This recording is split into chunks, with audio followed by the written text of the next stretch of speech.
Hello, my lovely listeners. I'm Dr. Mary Barson. And I'm Dr. Lucy Burns. Welcome to this episode of Real Health and Weight Loss. Hello, lovely listeners. Dr. Mary Barson here, and I am joined by the fabulous Dr. Lucy Burns. How are you, my friend? I'm super well, Dr. Mary, and you are way too kind. Way too kind. Not at all. But, you know, it's summertime here in Australia, and I do love the summer. I love the sunlight. I love the longer days that we have down here in Melbourne, and just spending a bit more time outside, not so much in the heat of the day. I do turn into one of those sort of wilting lilies in the middle of the day, but I love a warm evening. Yes, I love summer. I live by the beach on the southern coast of Australia, where the water is always cold because it's chilled by that circumantarctic current, but I'm used to cold water. But it is beautiful. Something about the heat of the day and the cold water. I'm spending lots of time at the beach. Embracing your inner Wim Hof. Yes, lots of cold therapy goes on around here. It is quite usual to see people in full-length wetsuits in the middle of summer, and yes, it's beautiful. Wonderful. So today we've got a topic that a few people have written into us and asked us to discuss. So we thought, well, why not? And that is the weight loss plateau. So, you know, we get letters or letters written with a quill. We get emails asking us, what should I do about my weight loss plateau? So we thought, okay, let's chat about it today. So, Maz, do you want to perhaps start with the definition of a weight loss plateau? Oh, I'd love to, especially since there isn't really one. So it was a trick question. It was. So what is a weight loss plateau? Well, it's a term we use to describe when weight loss stalls for a while. So people don't see the scales going down for a while. And what genuinely, like, when do we call it a plateau? At what point are you plateauing? Is a matter for debate. Some people might say a month, other people might say 3 months, but it's certainly not a week or, 10 days. If that's not a plateau, that's just perfectly normal. That's how our bodies lose weight. We don't lose weight in a straight linear fashion. I know, and it's really important to undo that myth, again, kind of brought about by, diet culture, which is you will lose 0.5 to 1 kilo a week every week, and if you don't, you're doing something wrong, and that's not at all true. So weight loss, we'll just say it again, weight loss is not linear. It goes up and down and across, but hopefully the trend is downwards, much like the weather. So at the moment it's warm. Not every day is warm, some days are cool, but the trend in summer is for warmth and the trend in winter is for coolness. So again, with weight loss, the trend is going down until that trend stops, and then that becomes the plateau. Absolutely. And you just need to understand a few things. I think it's important to understand physiologically about weight loss. The first is that, we do not lose weight in a linear fashion. Some weeks we might lose weight more quickly, other weeks not at all. And that's normal and natural on a low-carb, real food diet. And if that's what's happening with you, it doesn't mean you're doing anything wrong. Got to let go of those toxic diet culture messages.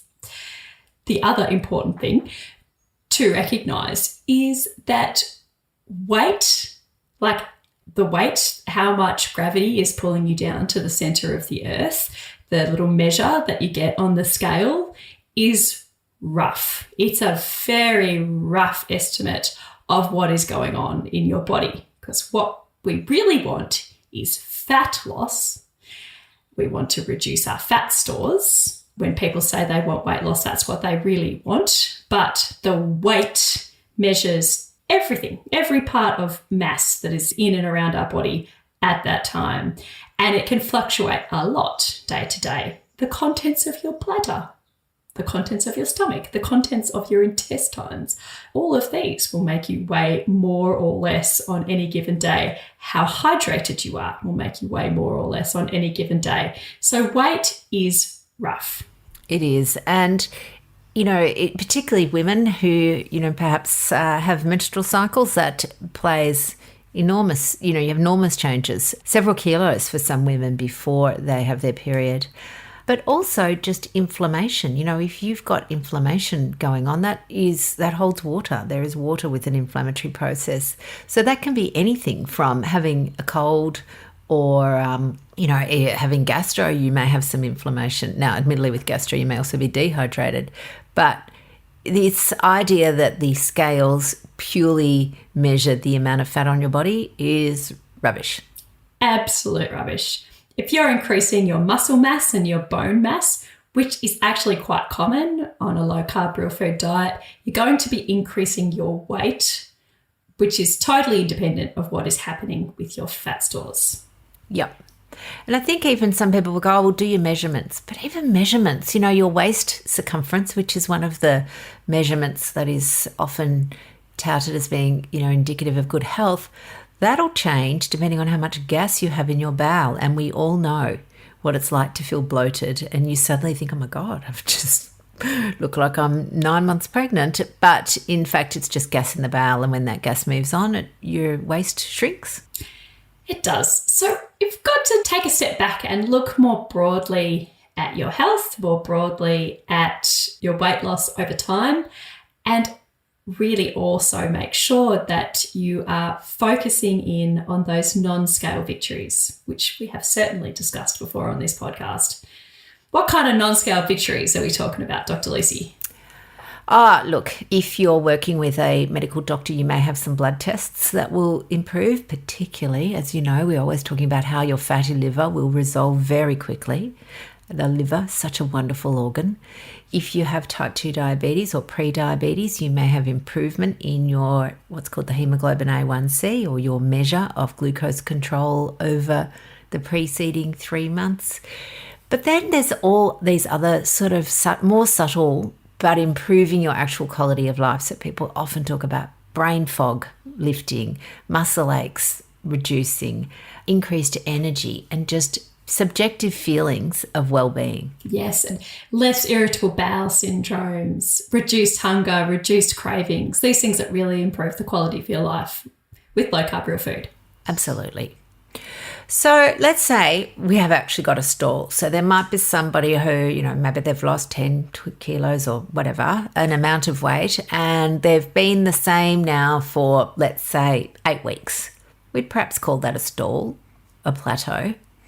What would your advice be for that mess? Yeah, so taking into account everything that we've already discussed, if someone really is having a stall and it's annoying them, then would take a deeper look into what is going on. Is there something going on there that is preventing them from losing more fat, which they want to do? And there are some common themes. Everybody's different, but there are definitely some common themes that we see prop up time and time again with our beautiful patients and clients. One is to take an honest look at what you are eating and watch for the carb creep, because it really can happen. And, there can be hidden carbs in foods that people might not necessarily be aware of, like if they're sausages are an example of that. Maybe some more high-carb veggies have snuck in. Maybe there's more emotional eating has snuck in. Maybe more snacking has snuck in. So we would take a really honest appraisal of the food. The food might be fine. Like it could be a totally different cause, but that is certainly something that we would start to look at. Absolutely. The sneaky snacks. And, I think for me, this is exactly so, I'm probably a couple of kilos heavier than I would like to be at the moment. And if I have a look at what's happening, I'm not doing what I did to lose the weight. So to lose my weight, I did, low carb, real food diet, of course, but I didn't have dessert. I never did the berries and cream. And I did it because I just didn't really want it. Like I had these beautiful satiating dinners and my brain wasn't asking for it. So I certainly wasn't going to introduce it. But now I've introduced it. And most nights I probably have some berries and cream, and sometimes it's a normal sized little bowl, and sometimes it feels like I'm eating a bucket.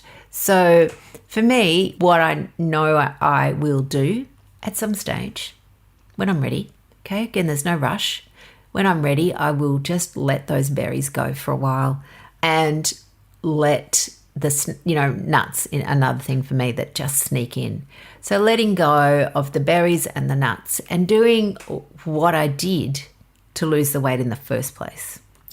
You've articulated that perfectly. I think the second point that I would make, which you have made, beautiful human, is be careful with the dairy and the nuts because they are so easy to overeat and to snack on. They're very snackable foods. The cream in the coffee, the cream with the berries, the cheeses, the nuts, having handfuls of them as you walk past the pantry. And look, they're good for you. They're delicious. Like, they're real food. However, if you're snacking on them or if you're eating them when you're not hungry, they could be contributing to a weight loss stall. And if you've got a weight loss stall that's annoying you, then that would be something to look at. Absolutely. The other thing I did when I was losing my weight was I did a reasonable amount of fasting, which I must say I haven't done quite as much of lately. What are your thoughts on fasting, Maz? I think fasting is fabulous. I'm not fasting at the moment because I'm pregnant, and that's one thing. Hooray! Yay! It is exciting. Yes, it is good. It's wonderful, especially since I'm past the first trimester now, and I'm in what they call the golden trimester. I feel amazing, like I could take on the world. This pregnancy is so easy. Don't know why people complain about it. That's how I feel right now. Ask me again in a few months. Yeah. or 6 weeks ago when you were going, oh. Absolutely. I always struggle to keep my eyes open for large portions of the day. Well, you were growing eyebrows from scratch, so you know. Takes a lot of effort, that's right. But fasting, generally speaking, for most people is a fantastic way to lose weight. It's a very powerful way to reduce insulin. It is a very powerful way to speed up your metabolism. It's a very powerful way to open up your metaphorical woodshed full of all your stored logs of stored body fat and to start emptying them. And for many people, it is absolutely required for weight loss. So there are quite a few people who go low carb, real food and maybe lose a bit of weight, but it's only once they start a regular and healthy, safe pattern of intermittent fasting that the weight loss really takes off. And it is definitely something that we would address and look into if people are having a weight loss stall. Absolutely. And the key to fasting, high eating days and low eating days. If you just do low eating days, then basically you're doing chronic calorie restriction, and that can be associated then with a reduction in your metabolic rate. But when you do it intermittently, which is what it's called, it's just not called fasting, you're not just doing fasting galore, intermittent. So you have a period where you'll do a little bit of fasting, and that may be from, anything from 16, 24, 36 hours, whatever you want to do, whatever you feel good doing, that is really powerful. But then you balance it by not gorging yourself, not stuffing yourself, but eating beautiful, balanced, low carb, real food, plenty of protein meals for a few days. Yeah. Have your feeding days and your fasting days. That way your metabolism doesn't slow down, as can happen with chronic calorie restriction. And when you fast during those short periods of time where you just don't eat anything at all, you stop eating for a while, all these wonderful things happen in your metabolism. All these counter-regulatory hormones are turned on. Your adrenaline, noradrenaline, cortisol, all of these fabulous things are happening, which actually speed up your metabolism. So fasting is a great way to lose weight and stoke your metabolism at the same time. And I think the caveat I would put over fasting is that it should feel easy. If it feels hard, or it feels like you're restricting yourself or punishing yourself for eating something, it's not the right tool for that. That's not what it's about. It's about giving I like to look at it as giving my gut a rest. And it does love a rest every now and then. But there are times where I've gone, you know what, I'm going to do a fast, and I get halfway through and I go, I don't want to do anymore. Well, you're allowed to stop. You're the boss of you. You don't have to do it if it's making you feel physically or psychologically bad. Yes, I totally agree. Fasting is free. It's always there. I have seen pregnant women who are frustrated that they're not fasting right now, or lactating women. You could do it later. It's always there. And previous to pregnancy, I would sometimes break my fast at work if it was a very stressful day. And just the emotional stress of work could added to, the small physiological stress of fasting to my body meant that I just felt icky. I didn't feel right. Things that would stress me out at work is if there's lots of patients coming into the emergency at the hospital attached to my work, and they taking time and needing to be seen, but also having patients booked into the general practice and they needing time, and then just being in this possible situation of having to do too much with my time. Totally understandable and natural that I became stressed in these circumstances, and I would just eat. And to this end, I still do, keep canned fish in my cupboard at work, and I just eat. That's not the most inspiring of lunches, but it certainly did just nourish my body so that I could get on with my day without feeling icky. Which I guess brings me to the next cause of a weight loss stall, and that is stress. For many of us, people will often joke, I run on adrenaline. Well, it's not actually adrenaline you're running on, it's probably cortisol.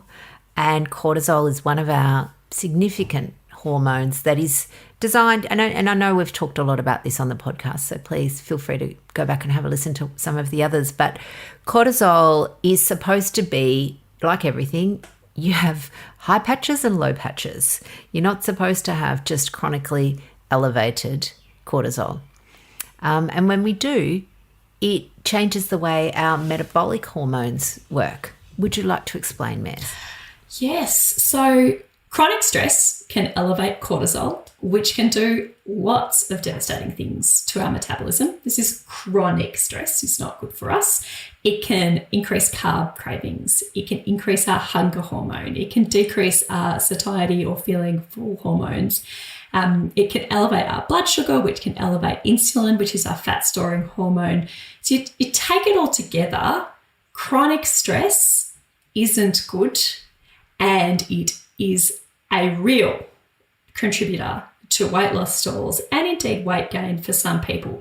It also promotes that central weight gain, the central adiposity, the weight gain around our organs, which is exactly the weight gain we don't want. I know that a lot of people really struggle with this idea that, and they'll come and they'll go, I'm eating all the right food, I'm doing walking, and the weight's not shifting. And when I talk to them about stress, it's like, no, it can't be that. It must be something else. But it's not. It truly is. Because and we've talked about this before, but one of our beautiful friends has type 1 diabetes, and she wears a CGM, so continual glucose monitor. And when she gets stressed, her blood glucose goes up. And because she doesn't have a pancreas that works, she has to inject her own insulin. Now, for the majority of us, this all happens under the hood. We don't even know about it.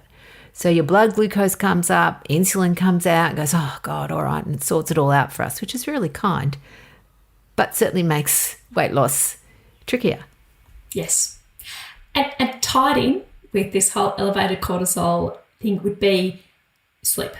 Chronic sleep deprivation can also affect our metabolic health and contribute to weight gain. So looking at your sleep hygiene, your habits around sleep and your caffeine consumption, and just having a really good look at the length and quality of your sleep is an important part of busting through weight loss stalls. Absolutely. So I guess in summary, this is our little formula.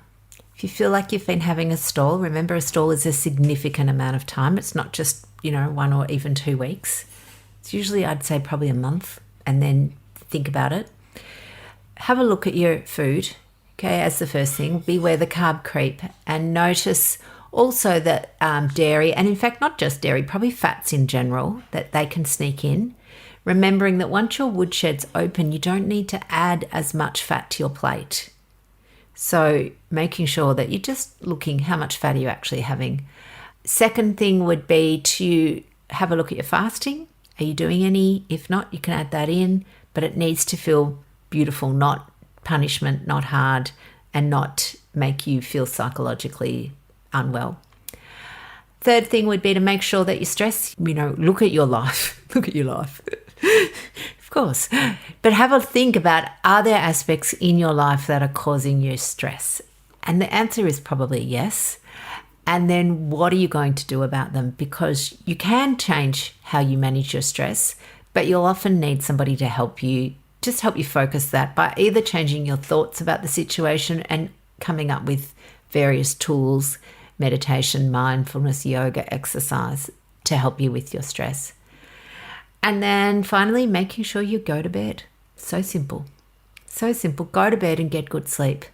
And if you're having any trouble with that, go and see your doctor, because there are plenty of people that have obstructive sleep apnea, which is a serious medical condition.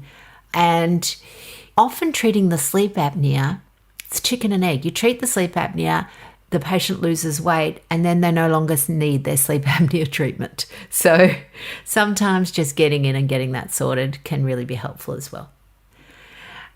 One of the things I find that happens a lot, and you probably do find this too, Maz, is that people that have trouble with their sleeping will often have a glass or two of wine to help them head off to sleep. What are your thoughts on alcohol and weight loss? Alcohol can be detrimental to weight loss. It's not an absolute. Listeners, you can do whatever you want because you are the boss of you. But alcohol is detrimental to your sleep in pretty significant ways. And alcohol is a fuel source without nutrition. So in that way, it can slow weight loss. The alcohol-sleep connection is really interesting. The sleep that you get after alcohol, even small amounts of alcohol, it's not proper sleep. So it's a very specific pattern to our sleep that goes on. Our bodies go through different phases in sleep associated with different brain waves, and each part of those are really, really important. And alcohol really affects that. Particular affects our ability to have good quality rapid eye movement or REM sleep. Alcohol really just sort of anesthetizes us rather than letting us have a good quality sleep. Absolutely. And if you're in the perimenopause/menopause phase of life, I can tell you now that alcohol will definitely increase hot flushes at night or night sweats. It's lethal. Which is not good for anybody. No.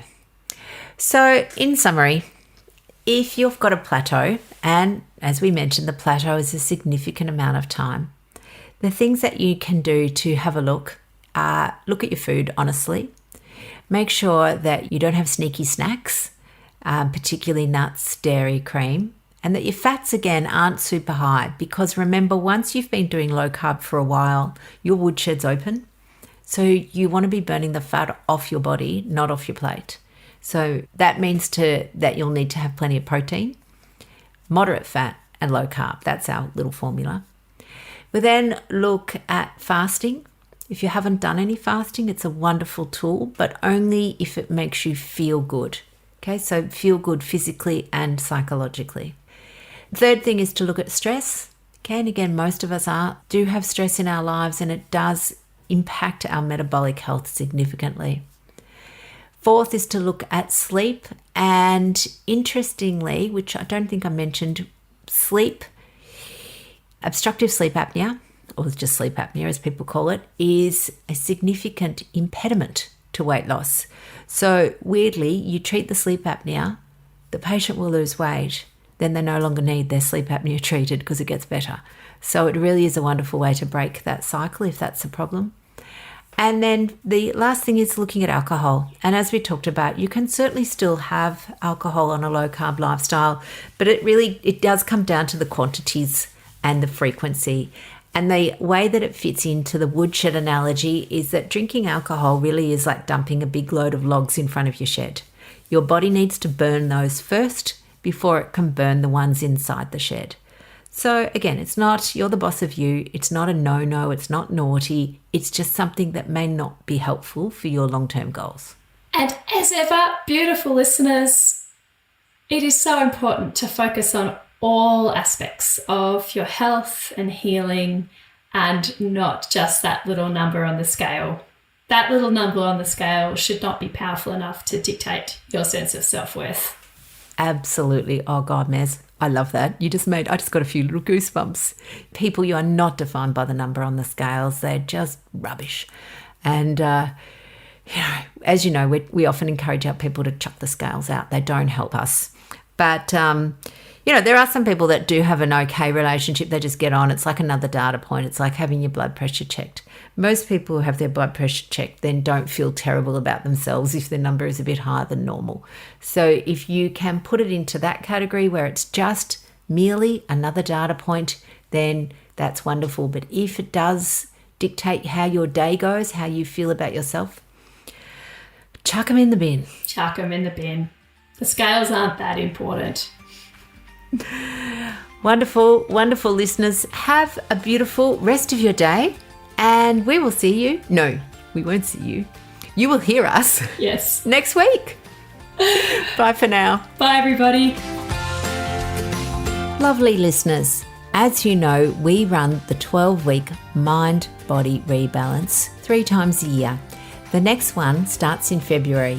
If you'd like to join the waitlist and get early access to bonus offers, head over to our website, rlmedicine.com, and join the waitlist today.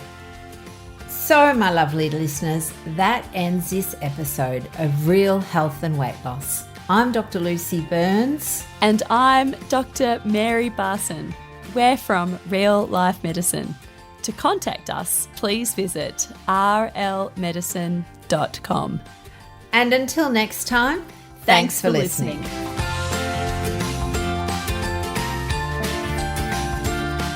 The information shared on the Real Health and Weight Loss podcast, including show notes and links, provides general information only.